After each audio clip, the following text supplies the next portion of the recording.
behind every successful podcast is hard work and good tools.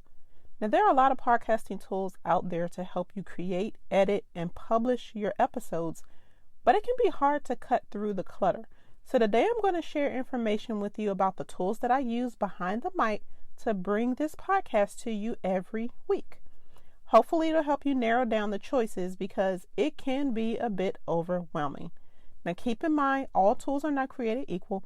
So while I'm sharing what I use, you need to determine what works for you based on your experience level with technology and your individual needs.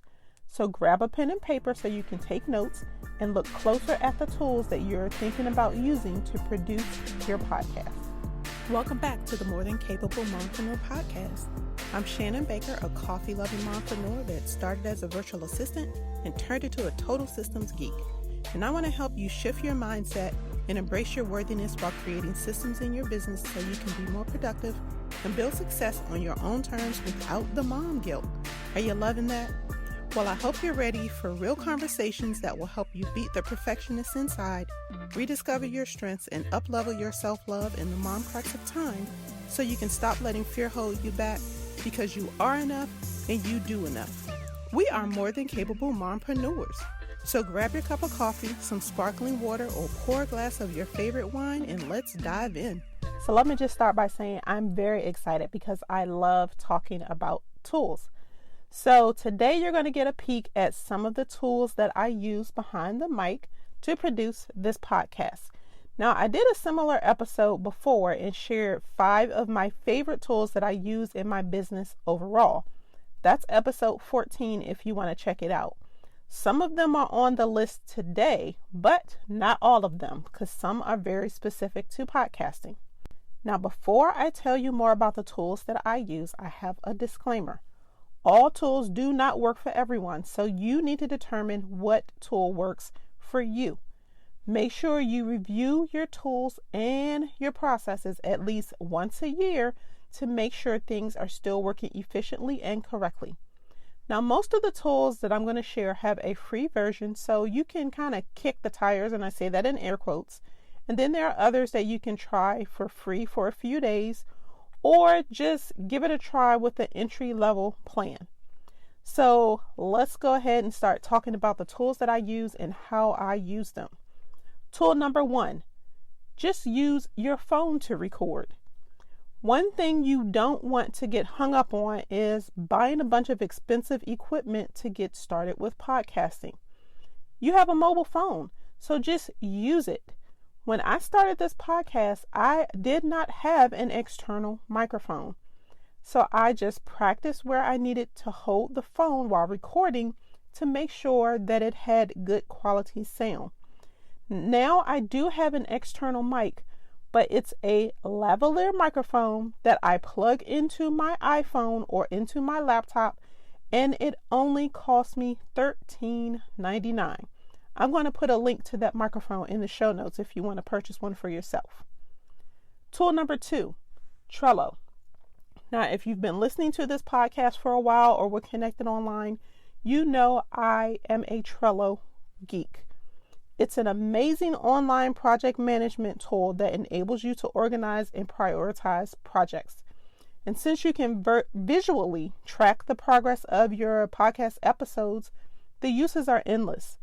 I use it to brain dump podcast episode ideas. I track tasks from the show notes to recording to editing, publishing, and creating blog posts inside of my Trello board for my podcast.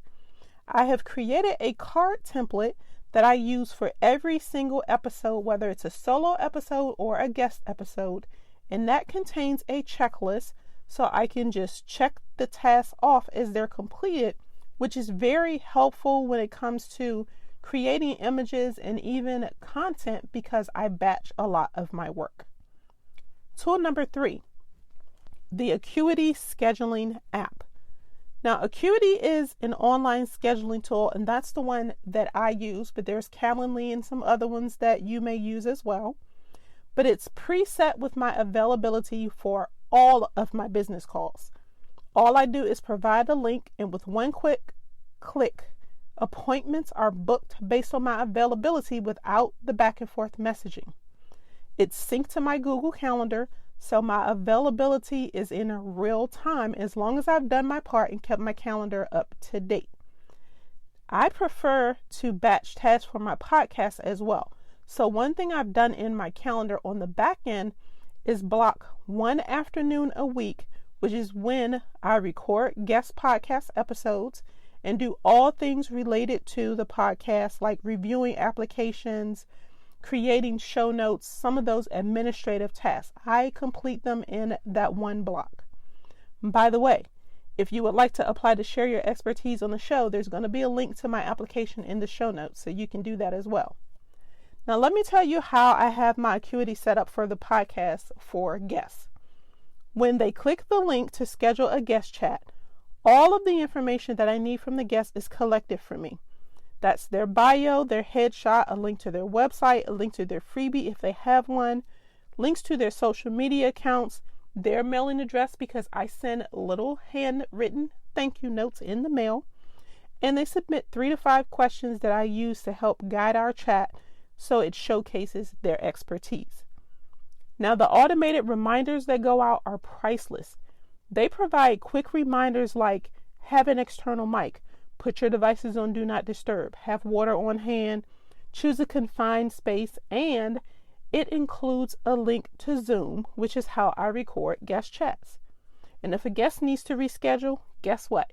They do so with one click from the link inside of the confirmation email or the reminder email, and I don't have to do a thing. Now, speaking of Zoom is tool number 4.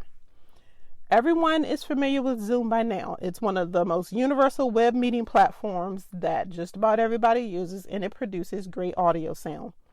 Now, since you can record on Zoom, you can use it to interview your guests and then download the recording.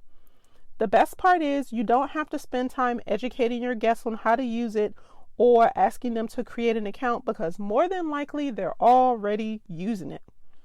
Now, while it's ideal to be recording your podcast in a quiet space on your desktop or on your phone or however you're recording, you or your guest also has the option to do it on the go with the mobile app. So if there's an instance where you have to record in your car because the mood hits you or it's quieter than inside of your house, you can do that too.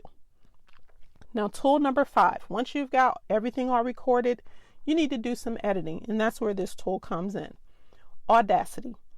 Audacity is one of the most commonly recommended podcast editing tools that you're going to hear about, and you can use the free version like I do. It comes with all the features and basic editing options that you need to create, produce, and publish a professional podcast episode. It's pretty easy to use, and you can easily import additional audio clips. Like if you have a custom intro like I do for each episode, you can create that branded trailer like you hear about my podcast every episode, and you can create those custom intros and then import those clips and make it one file for your podcast. Now, once you've got it all recorded, you need to put it somewhere so that it can be heard. That's where your web host comes in. So tool number 6 is Libsyn. Libsyn is what I use to host my website. It's one of the leading podcast hosts, and it makes it very easy for you to send your episodes to the major podcast directories like Apple Podcasts, Spotify, Stitcher, Amazon Music, iHeartRadio. There's a pretty extensive list. They're connected to just about everything. But all you have to do is upload your episode into this one place, and it pushes it out for you using your RSS feed. Libsyn makes it very easy to embed an audio player directly onto your website and blog posts, which extends your reach online, or you can share the link to your podcast page on social media. Now, you do have to pay for hosting, but plans start as low as about $5 a month. Now for tool number 7, Canva. So to promote your podcast episodes on social media, you need graphics. And Canva is one of the best online tools you can use because it's very user-friendly. What you can do for your podcast is create branded image templates for Instagram stories, Facebook, your blog, Pinterest, you name it, you can create a template for it. Then all you have to do is add the detailed information for every episode. The free version allows you to do this, or you can upgrade to the pro version for a small monthly fee, and then you get access to more stock images and some other bells and whistles that you can use in your graphics.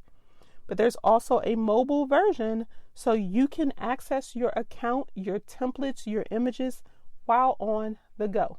That's a winner right there. Now, tool number 8 is the Headliner app. Now, I'm sure you've seen images online. It's a still image that has the audio wave in it. That's what you use Headliner for. Some of you may be more familiar with Wave app. So this app lets you create audio clips, which is great for a podcast. You clip a small section of audio and you use it as a teaser for your episodes. Now, it may take a little bit of playing around with it to figure out how to create your images or your audiograms a little bit more efficiently, but it's really worth the time. And the great thing is they count as videos, which really increases your engagement online and piques interest in your podcast at the same time. Now, why I chose to use Headliner is because it's integrated with my Libsyn account. So all I have to do is select which episode I want to create a Headliner video for, and it automatically moves that content over to Headliner for me to create the audio image. Tool number 9, Google Drive. So after you do all of this work, you have all these moving pieces associated with your podcast. You need to put the pieces in a central location so you can access it.